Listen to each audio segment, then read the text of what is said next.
What up, Sauce Gang, and welcome back to the channel. Hot Sauce Beats here with another dope reaction for you. What is Minecraft Monday? And that means we are jumping back into another game theory of Minecraft theory, or I should say Minecraft lore, but we're jumping into the second video, and this one is called The Mystery of Minecraft's Haunted Discs. Ooh, spooky. No, I think Matt Pat is doing such an amazing job with this, and I'm so glad you guys have requested this series, and I'm glad that I listened. See, I'm a man of the people. I listen from time to time, and again, just with really, with me getting addicted to Minecraft, I gotta learn about Minecraft lore, and the best way to do it is with some Matt Pat theories. So, before we jump into the video, please help support the channel by smashing that subscribe and like button. It's absolutely free and it greatly helps out the channel. But enough talking, let's get to reacting and roll that ball ass intro. Hot Sauce Beats is finally here. Hot Sauce Beats is finally here. Eat, sleep, make beats. Eat, sleep, make beats. Hot Sauce Beats! Woo-hoo! It's game time! Woo-hoo! It's a game theory! Since the beginning, Let's there's go! been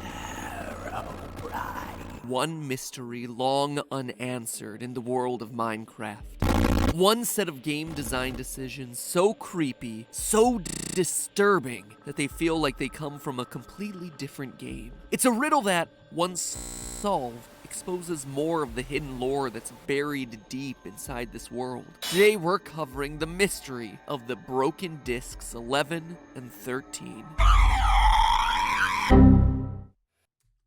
Okay, so I'm literally just, it's crazy. This weekend, I was playing Minecraft on the DTP SMP. That video will be coming out soon. Pretty dope, I must say. But I literally just learned about Herobrine for the very first time. So the fact that this video, it looks like, right, because of the intro, that he's gonna jump into it, I'm ready. I need to learn. Hello, learn me Internet. Welcome to Herobrine. Game Theory. Can you dig it? So, last Minecraft episode, we started an epic quest. Well, everyone else gets to I'm on play this quest around with with you, their Matt. giant meatballs and deadly skyboxes. Here we are doing the important work, solving the hidden lore that's buried inside this game. Because it is there. I started to prove that last time, and it is just waiting to be unlocked by us. I asked all of you to send me your theories, and you did. The response was overwhelming, with hundreds of new theories posted in the comments, as well as over on the Game Theorist subreddit. Everything from the origins of the pigmen to the literally burning questions of the Nether. Keep them coming, guys. In full transparency, I'm still reading through them, and I'm working on compiling all the information to see where we go to next. But today, I actually wanted to tackle a Minecraft mystery that always bugged me personally, and one that I didn't see many theorists actually talking about when I made the call for theories. Today, I want to talk about the music discs. For those of you who don't know, music discs are unique items found randomly in chests that can be played in jukeboxes to, you know, liven up what's otherwise a very quiet, serene game. No, not that. The music discs are something to really set the mood. Wrong mood, guys. Perfect. These discs can also be dropped by creepers when they're killed by arrows shot from either a skeleton or a stray. It's an odd spawn mechanic, but alright, we'll just go with it. Let that beat drop, creeper! Literally, creeper, let it drop. You don't even have hands, how can you be holding this thing in the first place? Other than that, though, there's really no other way to obtain them. They can't be crafted, after all. Now, all of that isn't particularly interesting, right? But where this goes from just being another item to a full-on gaming creepypasta is right here. Discs 11 and 13. You see, most music discs in the game have fairly innocuous names in music, like Blocks, Mall. Something also you guys have requested too is that I react to the music discs. Is that something, I mean, really, is that something you guys really want me to react to? If you guys want me to, I will, but I'm just saying, you gotta let me know in the chat. I mean, I need like a majority of the chat to say yes, react to discs for this to happen, chat. A lot. And let me know. one of the first 2 music discs ever added into the game. But along with Cat, there was one other, simply titled 13. And unlike all the other ambient chill-out music, this one was, well, it was unsettling. Outside of it not having a name and also being numbered after what many consider to be an unlucky or evil number, so much so that airplanes and hotels don't even have 13th rows and floors. That's Fun true. fact, check it out next time you're in a hotel or an airplane. Seriously, that is 100% true. In hotels, there's no 13th floor. I did not know about the airplane though. So as someone who never flies, because I'm terrified of flying, I don't know if I'll ever like double check that, but I know for a fact hotels don't have a 13th floor. also cuts off abruptly right in the middle of the track. And when it comes back, we're suddenly hit with echoey, otherworldly noises, leading many people to assume that this was a record left by the alien-like Endermen. But then the mystery got even deeper. When version 1.0.0 came out, 9 more music tracks were added to the game, with yet another disc going unnamed. This time, it was disc 11. And where number 13 was mildly unsettling, 11 outright screams to us that we're not in the overworld anymore, friends, starting right off the bat with desperate running, heavy breathing, and coughing. And here all along, I thought that Minecraft was for kids. Can you imagine finding this as a child playing this game, putting it on the jukebox, being excited to hear what you just found, and then what? You suffer from PTSD because of what you hear. Actually, I probably don't even have to ask you to imagine this sort of thing. I'm sure many of you watching probably had that exact same experience when you were playing the game as a kid. Bring in the cuboidal nightmares. I fear no man, but that thing, it scares me. Adding to the mystery, 11 is broken, shattered to pieces. These 2 discs led many people to conclude one of 2 things. Either they were documenting someone who was attacked by Endermen, or they were of someone being chased around by Herobrine, the ghostly glitch that many say haunted the game's code in the early days of mining and crafting. But that's largely where the discussion of these things stopped. Guesses. To my knowledge, no one has the reason why Herobrine even got brought up when we were playing DTP SMP, it's Video, aka It's Gloves, and myself, we're in a romantic boat ride, leaving our adventure, you know, to finish the video. And all of a sudden he's like, "Oh my god, bro, is that the warden?" Which can't happen because the deep dark update hasn't happened yet. And all of a sudden chat just lit up. And, you know, all caps, Herobrine, Herobrine. We didn't find anything, but it was pretty creepy. Taking a scientific look at analyzing these 2 discs to try and uncover the mysteries that they contain. So today I am doing exactly that, using a combination of audio analysis, visualization tools, metagame analysis, and just good old logic to try and end the childhood nightmare that was these 2 discs. And in the process, I'm hoping that what we find continues to unravel the mysteries of the deeper lore hidden within this game's files. I'm ready. Now, before we get into any deep analysis of the audio itself, I want to start by actually analyzing these soundtracks visually. As many of you may remember from my video on the Fortnite Season 5 ARG, it's relatively easy to hide clues within audio files, but sometimes those clues aren't necessarily ones you're gonna hear. Oftentimes, they're ones that you're gonna see. They're called spectrograms, visual representations of the frequencies that you're hearing in a sound file. It's a technique that we've actually used a lot when creating clues for our Game Theorist ARG. Weird sounding audio files like this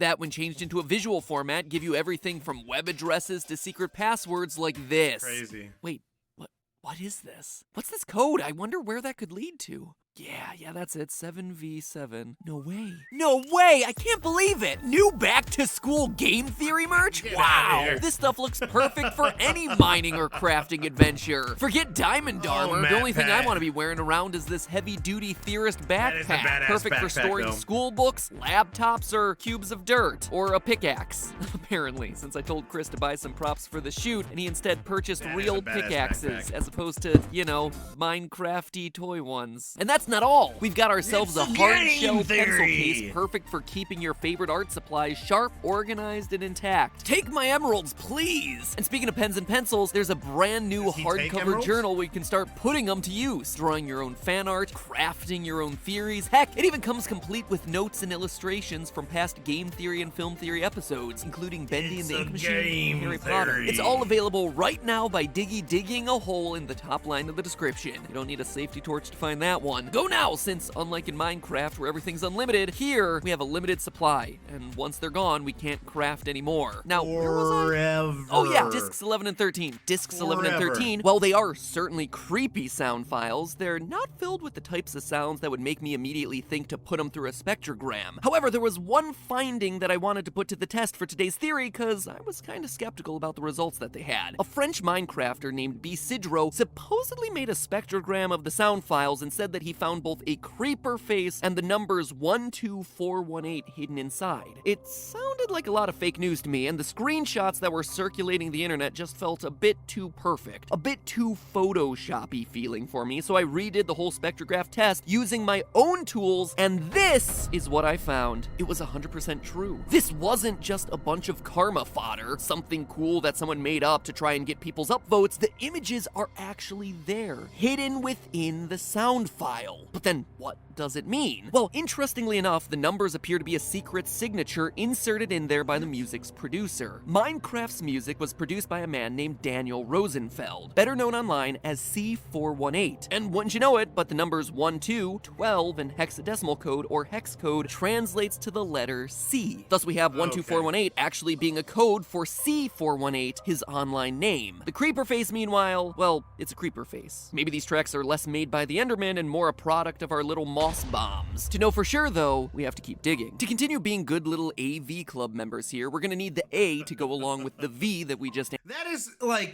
That is really cool, though. I mean,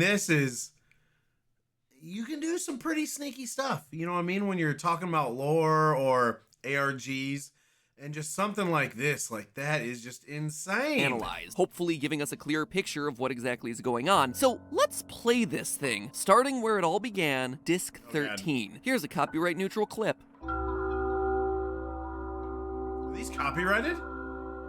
Are the discs Okay, so copyrighted? obviously this takes place in a cave. We have sounds that are echoing, reverberating with wet dripping sounds and chimes. But we don't just have to speculate about this. What we're hearing in disc 13 are very clearly cave ambient sounds. The ones specifically programmed into the game to play when you're in a dark, eerie underground place. Here's a moment from disc 13. And here's one of the matching cave ambience tracks. But it goes even further. Nowadays in Minecraft, there are 19 different cave ambience tracks. But back when disc 13 was first introduced, guess how many there were? 13. 13 isn't just a spooky number here, it's a reference to the number of cave ambient sounds that existed in the game. So but what something else happened in are the we cave. hearing here? Well, at 143, there's the faint sound of a creeper hiss and explosion echoing through the cave. Here's the clip. And here's that iconic sound as we usually hear it in the game. I hate the sound. It's immediately followed by the sound of someone falling into water and then staggering out. You can almost hear their footsteps. What it seems to suggest is a caver exploring a cave, running into a creeper, and then having to jump into a pool of water to avoid the ensuing explosion. He gets out, slightly injured, and then tries to find a place to hide. But there are two other audio clues here that are worth mentioning. The first happens at the 1 minute mark. You can actually hear faint sounds of arrows being shot. Here's the audio. And here's the sound effect in game. But while we hear two arrows being shot, we actually only hear one of them land in the ground. The other one remains silent, which suggests that it hit its target. Now, what mob is found in caves and also happens to fire arrows? Skeletons. Now, remember something that I mentioned before. The music discs are found either in chests or via a very random mechanic of a skeleton stray arrow going on and killing a creeper. And what do we have in disc 13? In this one audio disc, we have Skeleton and a a creeper creeper exploding and a mob mob firing arrows at us. The reason creepers drop music discs when hit by skeletons or stray arrows, it's a reference to disc 13. The last thing worth noting here is the cutoff that I mentioned earlier. The disc stops abruptly after the arrows fire and picks up as the creeper starts hissing. It's a cutoff that's not only unsettling, but one that, wouldn't you know it, also happens at exactly 1 minute and 30 seconds into the track. 1-3, disc 13. Oh yeah. And wouldn't you know it, but the creeper starts to hiss exactly 13 seconds after that cutoff. Slow clap, Daniel, slow clap. You use that number 13 to its fullest here. So those are all fun little Easter eggs, but why is it cut off? What are we missing? Well, for that, let's turn to disc 11, which is, quite honestly, a bit more straightforward. Somebody is running on stone. Oh, hold. So 11 picks up where 13 abruptly stops, right? Is that where this is going? Uses some metallic object that clicks, then uses a paper object based on the rustling we hear, before finally running away, first on stone and then either on dirt or gravel.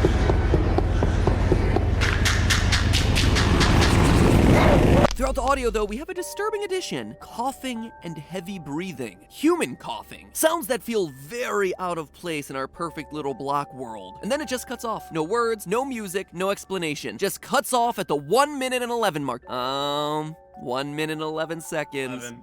You don't get a second slow clap. But seriously, it's no wonder these things became a creepypasta in their own right. To throw something like this into a game that has a massive audience of 9-year-olds, and suddenly this becomes a complete horror show. Even as an adult, this feels like it belongs more in my creepy film theory episodes than in the realm of Diamond Minecart and Captain Sparkles. But okay, let's start working on identifying some of those mysterious sounds. It turns out that the easiest way to narrow down what we're actually hearing isn't audio analysis, it's game analysis. We know the metallic clicking has to be flint and steel by process of elimination. Disc 11 was officially added as a music disc on July 30th, 2010. Other metallic objects were actually added later, like the compass, which was introduced later that year in September, whereas flint and steel has been present in the game before it even had a numbering system. The same is true for the paper object. It can't be a map since maps didn't appear in the game until much later, April 27th, 2011, a full year after the disc was introduced, meaning that our caver would have to be using either paper or a book of some form. So he lights himself a fire and presumably starts writing on the paper or book, almost as if he's keeping a journal. And wouldn't you know it, but throughout Minecraft's extended lore, we have ourselves multiple instances of historians who document their findings in this world via journal of some sort. My last episode on Enderman, for instance, talked a lot about the Mob Bestiary, which was one such book written from the perspective of an explorer in this world. And more recently, in July of 2019, we got ourselves Minecraft The Lost Journals, a novel which literally has ripped torn pages from an explorer named Nicholas who finds and gets trapped in locations like the Nether. Perhaps this person that we're hearing in the audio files is Nicholas. There's no really solid evidence to that, but it could very well be. Or perhaps any of the authors of any of the journals that exist in the Minecraft extended universe. We can't quite be sure who it is, but we can be sure that these two discs connect with each other. They're telling the same story. Despite there being less reverb in disc 11, we know that it's also taking place in a cave based on the types of blocks our adventurer is running on. Dungeons contain cobble and mossy cobble. Strongholds didn't exist back then, and we're not hearing ourselves any grass, only stone and dirt, meaning that probability says it's most likely a cave. Could it be the same cave that we heard back in disc 13? Well, when you look at the events, it seems to continue the story that was set up in disc 13. Disc 11 slots in perfectly at the break point that we hear in disc 13. Our cave explorer gets attacked by arrows from a skeleton at the beginning of 13. The audio breaks, but when we pick up back in disc 11, we hear him running away, presumably escaping the arrows to a safe area where he can light a fire and record the findings in his journal. However, he's caught off guard by a creeper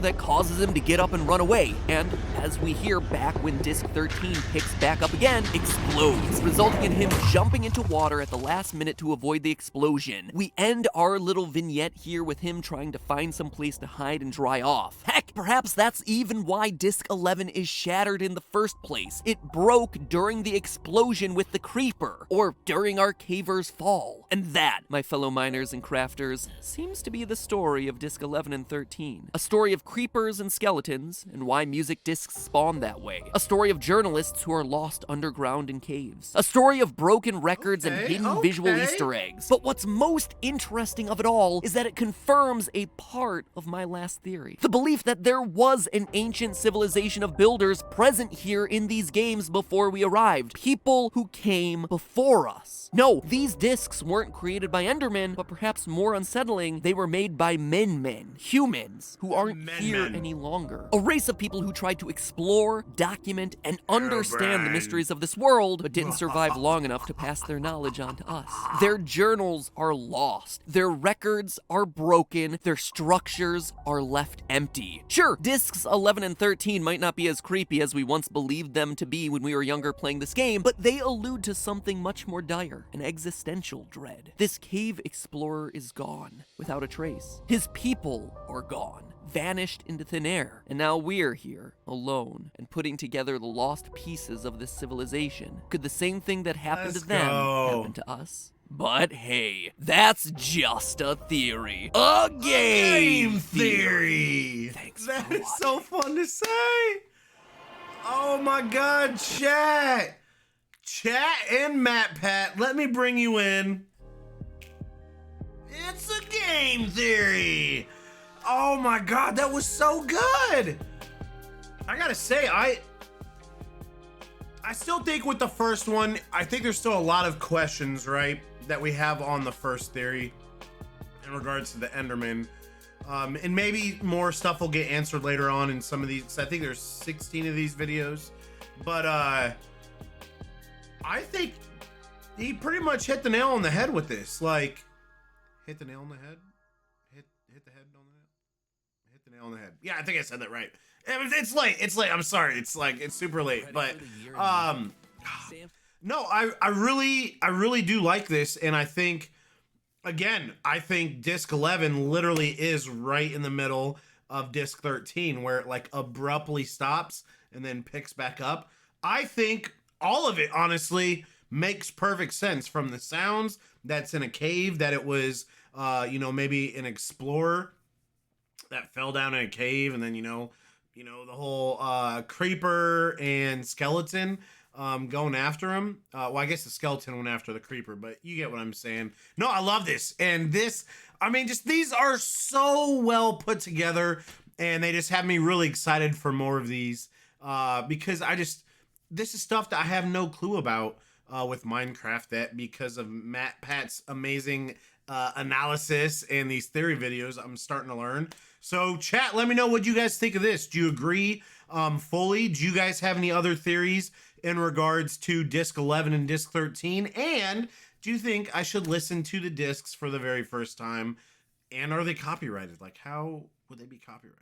I don't know. But anyways, I had an absolute blast reacting to this, and if you enjoyed the video, please help support the channel by smashing that subscribe and like button. It's absolutely free, and it greatly helps out the channel. Enjoy. I don't know why this happens. Enjoy your Monday, and remember, it's eat, sleep, and make beats, and as usual, be kind to one another, and that's all I got. Boom! I'm out! Got number love, the Sauce Gang. Peace. Merry Christmas, fam. Love you guys.